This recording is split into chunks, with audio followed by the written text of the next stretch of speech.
कराची में बढ़ते हुए ट्रैफिक हादसा पर चीफ सेक्रेटरी सिंध आसिफ हैदर शाह की ज़ेर सदारत आला सतह का इजलास पीर 10 फरवरी को होगा। इजलास में IG Sindh, commissioner Karachi, secretary transport, secretary सेहत, DIG ट्रैफिक समेत दीगर हुक्काम शरीक होंगे। मजीद जानेंगे डॉन न्यूज़ के नुमाइंदे खावर हुसैन से। खावर, क्या तफसीलात हैं, क्या किन चीज़ों पर गौर किया जाएगा इस इजलास में? जी, कराची में बढ़ते हुए ट्रैफिक हादसा पर आला सतही इजलास तलब कर लिया गया है। चीफ सेक्रेटरी आसिफ हैदर शाह की जानिब से पीर 10 फरवरी को ये इजलास चीफ सेक्रेटरी ऑफिस में होगा।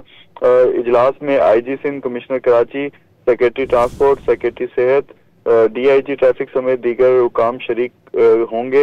इजलास में हुकाम NHA, additional IG motorway, traffic engineering bureau, DG KDA और तमाम जोनल कमिश्नर शिरकत करेंगे। इजलास में हैवी ट्रैफिक को रेगुलेट करने के इकदाम ज़ेरे गौर लाए जाएंगे। ट्रैफिक हादसात की रोकथाम के लिए शहर में ट्रैफिक पुलिस की नफरी बढ़ाए जाने के ऊपर भी गौर किया जाएगा और मोटरसाइकिल सवारों के लिए आगाही मुहिम भी शुरू की जाएगी।